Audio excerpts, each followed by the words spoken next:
За сайн байцгаана уу? Хаврын улиралд арьсан арчилга талаарх мэргэжилтний өгсөн зөвлөгөөг хүргэж байна. Нэг л мэдсэн хавар болж дахиад л арьс арчилгаагаа шинжлэх цаг иржээ. Агаартах чийгшил, нарны хит ягаан туяаны тусгал болон бидний гадаа гарах давтамжинд өөрчлөлт орох үед арьс арчилгаагаа ч бас өөрчлөх шаардлагатай байдаг. Хаврын улирал цагаагаар илүү чиглэг дулаан тул арьсаа урдынхаас илүү нарнаас хамгаалж хөгшрөлтийн эсрэг арга хэмжээнүүдийг идэвхтэй авах шаардлагатай хэмээн арсны мэргэжилтийн зөвлөж байна. Хаврын улиралд арьс арчилгаандаа нэвтрүүлэх 5 алхам. Нэгдүгээрт нь арьсаа гуйжуулах хэрэгтэй. Цагаагаар дулаарч агаартах чийгшлийн хэмжээ нэмэгдэх үед бидний арьс илүү хүчтэй орцууд болон хүчлүүдийг хүлээн авах чадвартай болж эхэлдэг. Тиймээс өвлийн турш цугларсан үхэгдсэн арьсыг хавар гуйжуулж арьсны өнгөөс сэргээх хэрэгтэй. Хамгийн гол нь гуйжуулалтаа хэтрүүлж болохгүй. Арьсаа хит эмзэг болохоос сэргийлээрэй гэж мэргэжилтийн эмч зөвлөлөө. 7 хоногт 2-3 удаа арьсаа зөөлөн аргаар гуйжуулж үхсэн арьсны үлдэгдлээс нь салгах хэрэгтэй. Хоёрдугаарт нь илүү хөнгөн бүцтэй атлаа арьсан чийгшил өгөх тос руу шилжээрэй.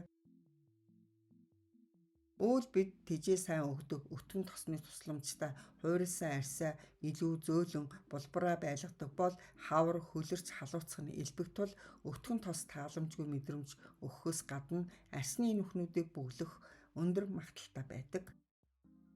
Цагаагаар хүүхдэн үед бидэнд арьсны чийг алтхаас сэргийлсэн хамгаалтын давхарг үүсгдэг арьсыг зөөлрүүлж тэжээл өгдөг тос шаардлагатай байдаг.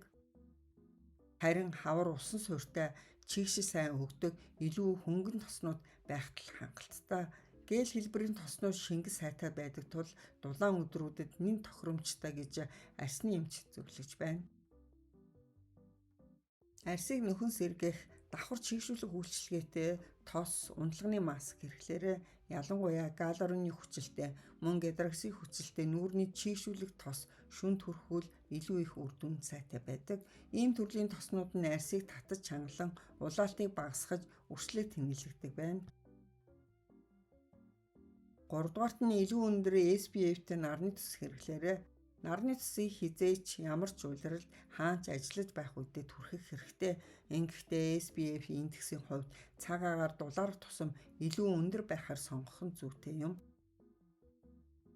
Дулаан саруудад нарны хит ягаан туяа илүү хүчтэй байдаг тул SPF индексээ нэмэх 50 хүртэл нэмж арьс арчилгааны хувьд бусад бүтээгдэхүүнүүдээ ч мөн нарнаас хамгаалдаг байхаар сонгоорой хэмээн зөвлөж байна.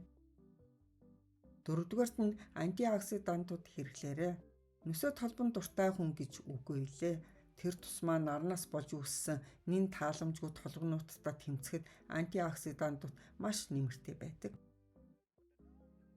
Мэргэжилтийн эмчийн зөвлөснөөр антиоксидантуудыг бүтэн жилийн турш хэрэглэх шаардлагатай ч хавар болон зуны улирлуудад энэ нь урьдчилан сэргийлэлт болж арьсыг нарнаас үүдэлтэй гэмтэл авахаас хамгаалдаг гэжээ.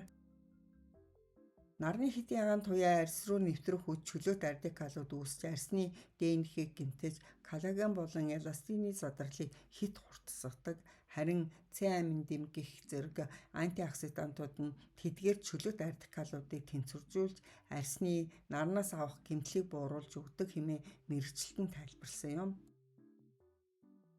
5-дугаарт нь гоо сайхны хэрэгслүүд бүтээгдэхүүнүүдэд цэвэрлээрэй.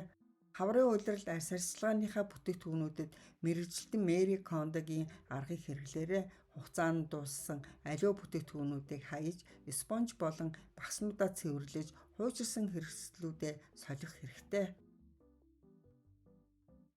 Олон удаа хэрэглэсний улмаас бохирдсон, хугацаанд дууссан, буруу хадгалсан бүтээгдэхүүнүүд бол нэн халдварын их усүр юм гэж мэргэжилтэн анхааруулж байна. Хаврын арьс арчилгаандаа шилжцгээе. Та бүхэндээ амжилт хүсье.